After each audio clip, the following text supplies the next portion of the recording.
વિદ્યાર્થી મિત્રો, પ્રકરણ 12 વર્તુળ સંબંધિત ક્ષેત્રફળ.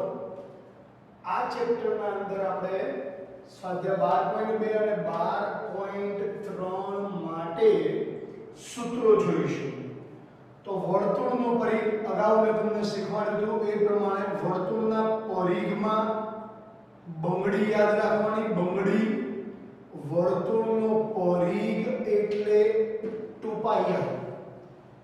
વર્તુળની પરિમિતિ કહેવાય 2πr.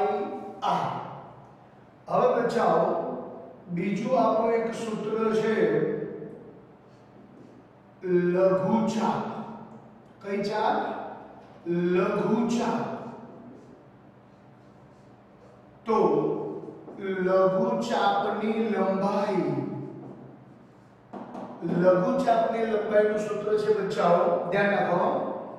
આ આપણું વર્તુળ, એમાં જે આટલો પાર્ટ છે આને લઘુચાપ કહેવાય, અને લઘુચાપની લંબાઈનું સૂત્ર છે પાઈ આર થીટા છેદમાં 180. બુકમાં આપણને આ રીતે આપેલું છે થીટા છેદમાં 360 અને 2πr. બચ્ચામાં કટ કરીએ તો 180 ગુણ્યા 2, બે કટ થઈ ગયા એટલે પાઈ આર થીટા છેદમાં 180 બચે. આપણે એ જ સૂત્રનો ઉપયોગ કરશું. લઘુચાપ એટલે ખાલી આની લંબાઈ. લઘુચાપની લંબાઈનું સૂત્ર છે પાઈ આર થીટા છેદમાં 180. બચ્ચાઓ ધ્યાનમાં રાખજો, આ આપણી લઘુચાપ AB છે. તો આ ચાપની લંબાઈનું સૂત્ર છે પાઈ આર થીટા છેદમાં 180. અને મિત્રો, જ્યારે આપણે લઘુચાપ દોરીએ ત્યારે સામે ગુરુચાપ પણ બની જશે. આપણે લઘુચાપનું સૂત્ર જે જોઈશું પાઈ આર થીટા છેદમાં 180. લઘુચાપની લંબાઈ બરાબર સૂત્ર છે એટલે આ લંબાઈનું સૂત્ર છે પાઈ આર થીટા છેદમાં 180. ત્રીજું સૂત્ર બચાવો, ગુરુચાપની લંબાઈ. ગુરુચાપની લંબાઈ, તો ગુરુચાપની લંબાઈનું સૂત્ર છે, ધ્યાનમાં રાખો, આ આખું વર્તુળ છે, આખા વર્તુળનો પરિઘ 2πr. આખાની લંબાઈ 2πr. 2πr માંથી આને કટ કરી દઈએ તો ગુરુચાપની લંબાઈ મળે. જોજો હો, 2πr એટલે આ ટોટલ કાળો ભાગ, વર્તુળનો પરિઘ, માઈનસ આ લઘુચાપની લંબાઈને બાદ કરી દીધી તો આ ગુરુચાપની લંબાઈ મળી. લઘુચાપની લંબાઈનું સૂત્ર છે પાઈ આર થીટા છેદમાં 180. ફરીથી સમજો મિત્રો, તમારી પાસે આ વર્તુળનો પરિઘ, વર્તુળના પરિઘમાંથી લઘુચાપની લંબાઈને બાદ કરી દો એટલે ગુરુચાપની લંબાઈ મળે. આખા વર્તુળના પરિઘમાંથી લઘુચાપની લંબાઈ બાદ કરો એટલે આપણને ગુરુચાપની લંબાઈ મળે. ફરીથી ધ્યાનમાં રાખજો, આ આપણું વર્તુળ, વર્તુળના પરિઘમાંથી આ લઘુચાપની લંબાઈ બાદ કરો એટલે ગુરુચાપની લંબાઈ મળે. જો પ્યોર ગુજરાતીમાં સૂત્ર લખવું હોય તો ગુરુચાપની લંબાઈ બરાબર ગુરુચાપની લંબાઈ બરાબર આપણું સૂત્ર વર્તુળનો પરિઘ, વર્તુળનો પરિઘ માઈનસ લઘુચાપની લંબાઈ માઈનસ લઘુ ચાપની લંબાઈ. વર્તુળ વર્તુળના પરિઘમાંથી લઘુચાપની લંબાઈ બાદ કરો એટલે ગુરુચાપની લંબાઈ મળે. અને બચ્ચાઓ ચોથું સૂત્ર આપણે યાદ રાખીશું, અર્ધ વર્તુળ ચાપની લંબાઈ. તો ધ્યાન રાખો બચ્ચાઓ, આખા વર્તુળનો પરિઘ 2πr, તો આ અડધો પરિઘ કેટલો થાય? πr. સૂત્ર આપણે આગળ જ્યારે 12.1 પહેલા જે સૂત્રો બતાવેલા છે એમાં પણ આ સૂત્ર મેં લખેલું છે. અર્ધ વર્તુળ ચાપની લંબાઈનું સૂત્ર થશે πr. ફરીથી ધ્યાન રાખજો વિદ્યાર્થી મિત્રો, વર્તુળનો પરિઘ 2πr, બંગડી યાદ રાખવાની. લઘુચાપની લંબાઈ πr થીટા જમા 180, ગુરુચાપની લંબાઈ 2πr, એટલે કે આખા વર્તુળમાંથી લઘુચાપની લંબાઈ બાદ કરી દો એટલે તમને ગુરુચાપની લંબાઈ મળે. 2πr - πr થીટા જમા 180. અને ચોથું સૂત્ર છે અર્ધ વર્તુળ ચાપની લંબાઈ, તો એનું સૂત્ર થશે ખાલી πr. હવે વર્તુળનું ક્ષેત્રફળ, તો વર્તુળના ક્ષેત્રફળમાં બચ્ચાઓ તમારે યાદ રાખવાનું રોટલી અથવા પ્લેટ. આ વર્તુળનું ક્ષેત્રફળ કહેવાય.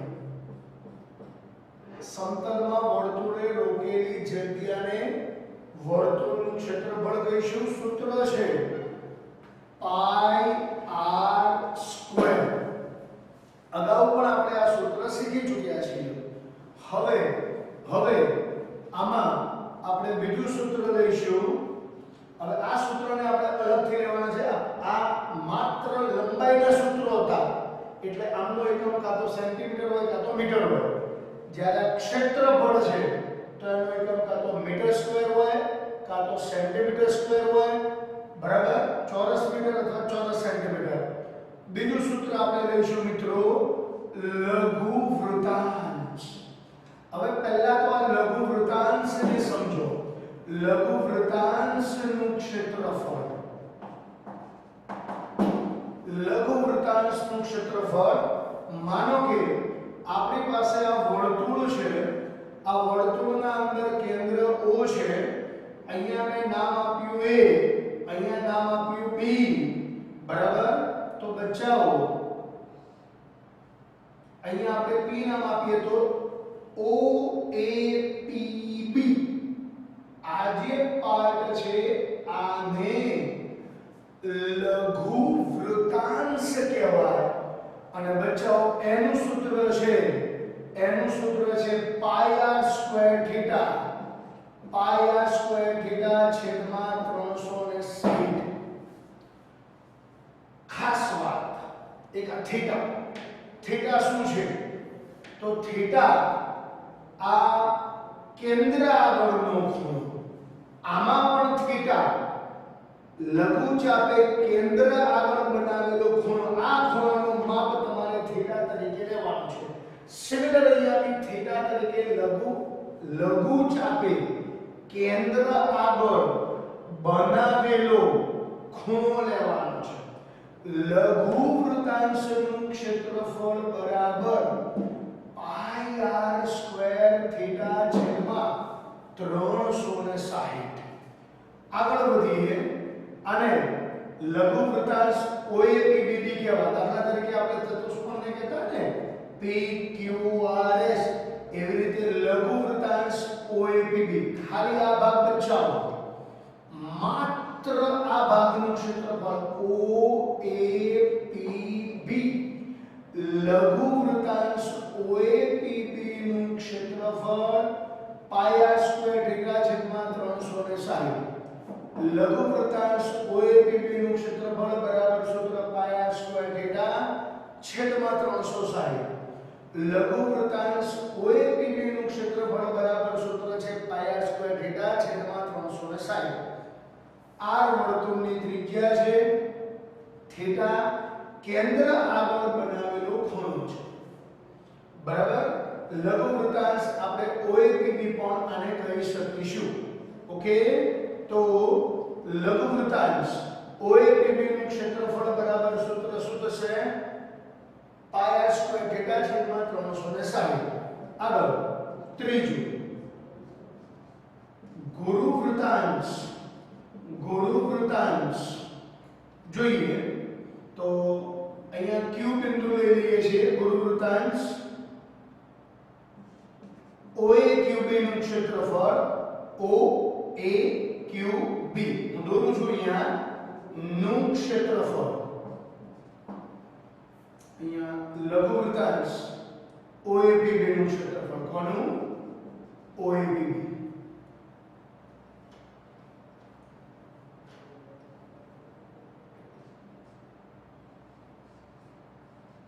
લઘુ વૃત્તાંશ OABB નું ક્ષેત્રફળ આ થશે. લઘુ વૃત્તાંશ OAQB ધ્યાન રાખો બચ્ચાઓ. આ વર્તુળ કેન્દ્ર અહીં A અહીં B અહીંયા Q આપેલું છે અહીંયા P આપેલું છે. આ જે ભાગ છે તે ભાગને ગુરુ વૃત્તાંશનું ક્ષેત્રફળ કહેવાય. ગુરુ વૃત્તાંશનું ક્ષેત્રફળનું સૂત્ર ધ્યાનમાં રાખો. એને પણ બનાવવાનું છે બચ્ચાઓ. યાદ આપણે આ બંનેને જ રાખવાના છે. આ સૂત્રને બનાવવાનું. આખા વર્તુળના ક્ષેત્રફળમાંથી આખું વર્તુળનું ક્ષેત્રફળ એટલે બચ્ચાઓ પાઈ આર સ્ક્વેર. આખા વર્તુળના ક્ષેત્રફળમાંથી આ લઘુ વૃત્તાંશનું ક્ષેત્રફળ બાદ કરી દો, કાઢી નાખજો એટલે તમને ગુરુ વૃત્તાંશનું ક્ષેત્રફળ મળ્યું. તો ગુરુ વૃત્તાંશનું ક્ષેત્રફળ બરાબર વર્તુળનું ક્ષેત્રફળ માઈનસ લઘુ વૃત્તાંશ OABB નું ક્ષેત્રફળ. તો બચ્ચાઓ વર્તુળનું ક્ષેત્રફળ છે આપણી પાસે પાઈ આર સ્ક્વેર માઈનસ પાઈ આર સ્ક્વેર થીટા છેદમાં 360. આપણે જ્યારે દાખલા ગણીએ ત્યારે ડાયરેક્ટ આ સૂત્ર જ લખવાનું છે. લઘુ ગુરુ વૃત્તાંશ OAQB તમે આ બાજુ બીથી બી લખી શકો છો OBQA તો પણ ચાલે. ગુરુ વૃત્તાંશ OAQB નું ક્ષેત્રફળ બરાબર પાઈ આર સ્ક્વેર. આખા વર્તુળમાંથી લઘુ વૃત્તાંશનું ક્ષેત્રફળ બચ્ચાઓ બાદ કરી દો એટલે તમને ગુરુ વૃત્તાંશનું ક્ષેત્રફળ મળશે. આખા વર્તુળમાંથી લઘુ વૃત્તાંશનું ક્ષેત્રફળ બાદ કરી દો એટલે તમને ગુરુ વૃત્તાંશનું ક્ષેત્રફળ મળશે. બીજી ખાસ વાત બચ્ચાઓ, તમારે થીટા તરીકે આ જ ખૂણાનું માપ અહીંયા લેવાનું છે. બરાબર? થીટા તરીકે આપણે માત્ર આ જ ખૂણાનું માપ લઈશું. ગુરુ વૃત્તાંશ OAQB નું ક્ષેત્રફળ બરાબર આખા વર્તુળમાંથી લઘુ વૃત્તાંશને બાદ કરી દો એટલે ગુરુ વૃત્તાંશનું ક્ષેત્રફળ મળે. અને ચોથું સૂત્ર અર્ધ વર્તુળનું ક્ષેત્રફળ. તો અર્ધ વર્તુળનું ક્ષેત્રફળ બચ્ચાઓ આવશે આખા વર્તુળનું કેટલું છે પાઈ આર સ્ક્વેર. તો અડધા વર્તુળનું ક્ષેત્રફળ મિત્રો કેટલું આવશે પાઈ આર સ્ક્વેર ભાગ્યા. બરાબર? ધ્યાન રાખજો આપણે વર્તુળનું જોયું, લઘુ વૃત્તાંશ જોયું, ગુરુ વૃત્તાંશ જોયું, અર્ધ વર્તુળનું ક્ષેત્રફળ પણ આપણે જોયું. તો આખા વર્તુળનું ક્ષેત્રફળ મિત્રો પાઈ આર સ્ક્વેર છે. અર્ધ વર્તુળનું ક્ષેત્રફળ પાઈ આર સ્ક્વેર બાય 2 થાય.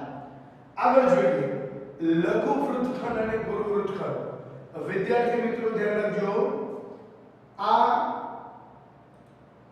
લઘુ વૃત્તખંડનું ક્ષેત્રફળ કેવી રીતે શોધીશું? તો લઘુ વૃત્તખંડનું ક્ષેત્રફળ બરાબર લઘુ વૃત્તખંડનું ક્ષેત્રફળ બરાબર ધ્યાનમાં રાખજો બચ્ચાઓ. પહેલા તો લઘુ વૃત્તખંડ કોને કહેવાય એ સમજીએ. આ વર્તુળ O A P B આને લઘુ વૃતાંશ કહેવાય. હવે બચ્ચાઓ જે ખાલી આ ભાગ છે આટલો ભાગ લઘુચાપ AB અને રેખાખંડ AB ના યોગ ગણથી બનતા એટલે કે આ બે ભેગા મળીને જે પાર્ટ બનાવે તેને લઘુ વૃત્તખંડનું ક્ષેત્રફળ કહેવાય. એ કેવી રીતે મેળવીશું તો ધ્યાન રાખજો બચ્ચાઓ. લઘુ વૃત્તખંડનું ક્ષેત્રફળ માટે આટલા પાર્ટને જ લઘુ વૃત્તખંડ કહીશું વિદ્યાર્થી મિત્રો. A P B. તો ધ્યાન રાખો આ આપણું લઘુ વૃત્તાંશનું ક્ષેત્રફળ. લઘુ વૃત્તાંશના ક્ષેત્રફળમાંથી આ ત્રિકોણનું ક્ષેત્રફળ બાદ કરી દો એટલે તમને લઘુ વૃત્તખંડનું ક્ષેત્રફળ મળે. સૂત્ર બનાવતા શીખવાનું છે મિત્રો. લઘુ વૃત્તાંશનું ક્ષેત્રફળ લઘુ વૃત્તાંશ આપણા આ પ્રશ્ન માટે લઘુ વૃત્તાંશ OAPB નું ક્ષેત્રફળ માઈનસ આપણા આ દાખલા આ આકૃતિના અંદર ત્રિકોણ AOB નું ક્ષેત્રફળ. ત્રિકોણ AOB નું ક્ષેત્રફળ. ત્રિકોણ AOB નું ક્ષેત્રફળ આખા લઘુ વૃત્તાંશમાંથી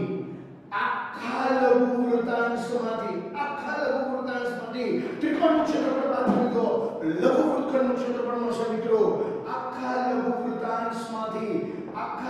વૃત્તાંશના ક્ષેત્રફળમાંથી ત્રિકોણનું ક્ષેત્રફળ બાદ કરી દો લઘુ વૃત્તખંડનું ક્ષેત્રફળ મળશે. આખા લઘુ વૃત્તાંશમાંથી ત્રિકોણનું ક્ષેત્રફળ બાદ કરી દો. આ ત્રિકોણનું ક્ષેત્રફળ બાદ કરી દો તમને લઘુ વૃત્તખંડ ABB નું ક્ષેત્રફળ મળશે. હવે બચ્ચાઓ છેલ્લે ગુરુ વૃત્તખંડનું ક્ષેત્રફળ. તો ધ્યાન રાખો પહેલા તો ગુરુ વૃત્તખંડ કોને કહેવાય તે સમજીશું. ગુરુ વૃત્તખંડનું ક્ષેત્રફળ જો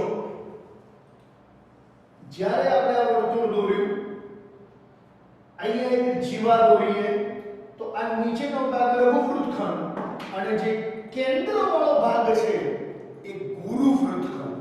બચ્ચાઓ ધ્યાનમાં રાખજો હો. આ લઘુ વૃત્તાંશ આ ગુરુ વૃત્તાંશ પણ આ લઘુ વૃત્તખંડ અને આ ગુરુ વૃત્તખંડ. ગુરુ વૃત્તખંડના અંદર અહીંયા આપણે જોઈએ તો AB અહીંયા P છે કેન્દ્ર O છે અહીંયા Q લીધેલું છે તો ગુરુ વૃત્તખંડ આપણો આ થશે મિત્રો A B Q. અહીંયા વચ્ચે કેન્દ્ર છે એનું સૂત્ર બી બનાવવાનું છે. ધ્યાનમાં રાખજો બચ્ચાઓ. અહીંયા સૌથી પહેલા જોઈએ તો આ આખા વર્તુળનું ક્ષેત્રફળ આખા વર્તુળના ક્ષેત્રફળમાંથી લઘુ વૃત્તખંડનું ક્ષેત્રફળ બાદ કરી દો એટલે તમને ગુરુ વૃત્તખંડનું ક્ષેત્રફળ મળશે. ગુરુ વૃત્તખંડનું ક્ષેત્રફળ ધ્યાનમાં રાખજો બચ્ચાઓ. વર્તુળનું ક્ષેત્રફળ માઈનસ તેને અનુરૂપ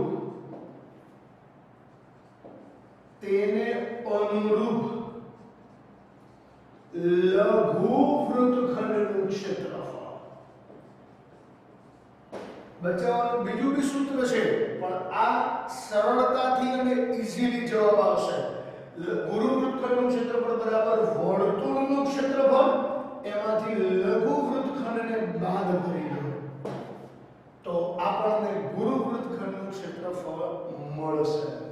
ઓકે તો આપણે આ શીખ્યા. બીજું એક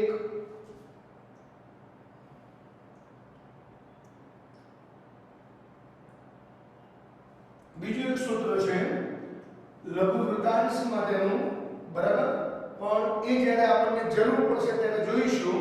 અત્યારે આ ગુરુ વૃત્તખંડનું ક્ષેત્રફળ તો તમારે આખા વર્તુળમાંથી આ લઘુ વૃત્તખંડને બાદ કરી દેવાનું એટલે તમને ગુરુ વૃત્તખંડનું ક્ષેત્રફળ મળી જશે બરાબર હવે વર્તુળનું ક્ષેત્રફળ છે આપણી પાસે પાયા સ્ક્વેર માઈનસ તેને અનુરૂપ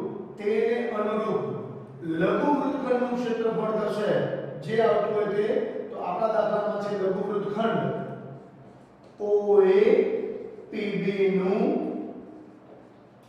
ક્ષેત્રફળ બરાબર અને બચ્ચા લઘુ વૃત્તાંશના ક્ષેત્રફળનું સૂત્ર છે બીજું એ આપણે જોઈ લઈએ લઘુ વૃત્તાંશ માટે એક એક્સ્ટ્રા સૂત્ર લઘુ વૃત્તાંશનું ક્ષેત્રફળ બરાબર સૂત્ર છે LR ભાગ્યા K L લઘુચાપની લંબાઈ છે અને R ત્રિજ્યા છે જ્યારે બી તમને લઘુચાપની લંબાઈ આપી હોય ત્યારે તમે આ સૂત્રનો ઉપયોગ કરી શકો છો લઘુચાપની લંબાઈ L ની જગ્યા પર એક્ચ્યુઅલીમાં સૂત્ર થાય પાઈ r થીટા છેદમાં 180 આ વેલ્યુ તમે અહીંયા મૂકો એટલે તમારું આ સૂત્ર પાછું તૈયાર થઈ જશે પાઈ r સ્ક્વેર થીટા છેદમાં 360 બરાબર તો લઘુ વૃત્તાંશનું ક્ષેત્રફળ જ્યારે લઘુચાપની લંબાઈ તમને આપેલી હોય ત્યારે સૂત્ર લખીશું LR ભાગ્યા 2 L લઘુચાપની લંબાઈ છે L